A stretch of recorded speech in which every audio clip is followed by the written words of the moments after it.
আমাদের এই বাংলাদেশের মানুষ, অধিকাংশ মানুষ নির্লজ্জ, নিকৃষ্ট এবং বেহায়া। আপনি কতটা খারাপ মনে করতে পারেন, কারণ বাংলাদেশের মানুষ কেমন আপনারা বুঝাই।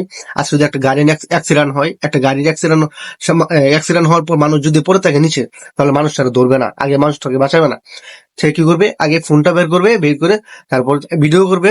ভিডিও করা যখন শেষ, তখন দেখবে যে গাড়ি যারা তোমার নিচে আসছিল, পড়ে আসছিল, ওরা ডেট ওভার হয়ে গেছে। তো এই হচ্ছে বাঙালি।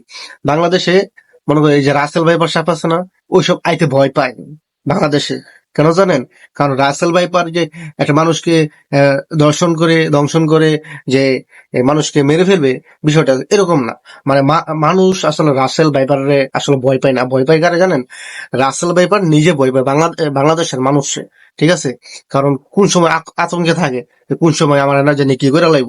ঠিক আছে? তো বাংলাদেশের মানুষ এরকম আতঙ্কবাজ মানুষ। ঠিক আছে? মনে করেন যে বাংলাদেশে যতগুলা ইউটিউবার, কন্টেন্ট ক্রিয়েটর, টিকটকার আছে, ঠিক আছে, অন্য দেশের জনগণ এতগুলা নাই। বিশ্বাস করেন, অন্য দেশের জনগণও এতগুলা নাই, বাংলাদেশে যত টিকটকার, ইউটিউবার আছে। ঠিক আছে? এই যে কিছুদিন আগে একটা ট্রেন্ড ভাইরাল হয়েছে, 2-3 দিন হয়েছে, এই যে মধু রসমলাই নাকি একটা তরমুজ ব্যবসায়ী, তো ওরে নিয়ে যে একটা ডায়লগটা দিছে, ওই ডায়লগটা ভাইরাল হয়েছে। ঠিক আছে? মানুষ ওরে নিয়ে ভিডিও করছে, ভাইরাল হয়েছে।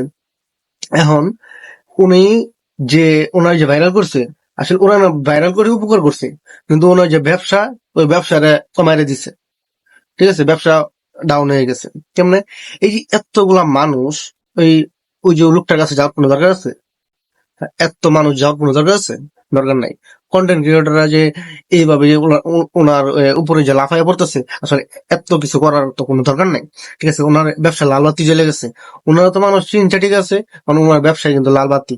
উনি নাকি 1.5 লক্ষ টাকার তরমুজ আনছে, 1.5 লক্ষ টাকার এই তরমুজ নষ্ট হয়েছে।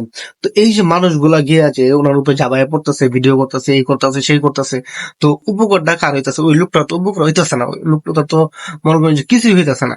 উনি যে উনি ব্যবসায়ী একটু, উনি তো আর এইসব কন্টেন্ট ক্রিয়েটর এইসব আর বুঝে না। ঠিক আছে? তো এই যে মানুষ যে স্বার্থের জন্য যাইতেছে মানুষটা, তো ওই মানুষটারে কি দিতেছে? ওই মানুষটা যে ব্যবসায় যে লস হয়েছে, আজকে যে কেউ বলছে যে নাও 10টা টাকা নাও, যে তোমার তো ব্যবসায় লস হয়েছে, আমি তোমার 10টা টাকা দিতেছি, এরকম কোন কথা বলছে আজকে? বলে নাই। তো বাংলাদেশের মানুষ হচ্ছে এরকম, অন্যের হুকা মারা চলে, নিজে ভালো থাকতে পারলে ভালো। ঠিক আছে? তো এই হচ্ছে বাংলাদেশের অবস্থা।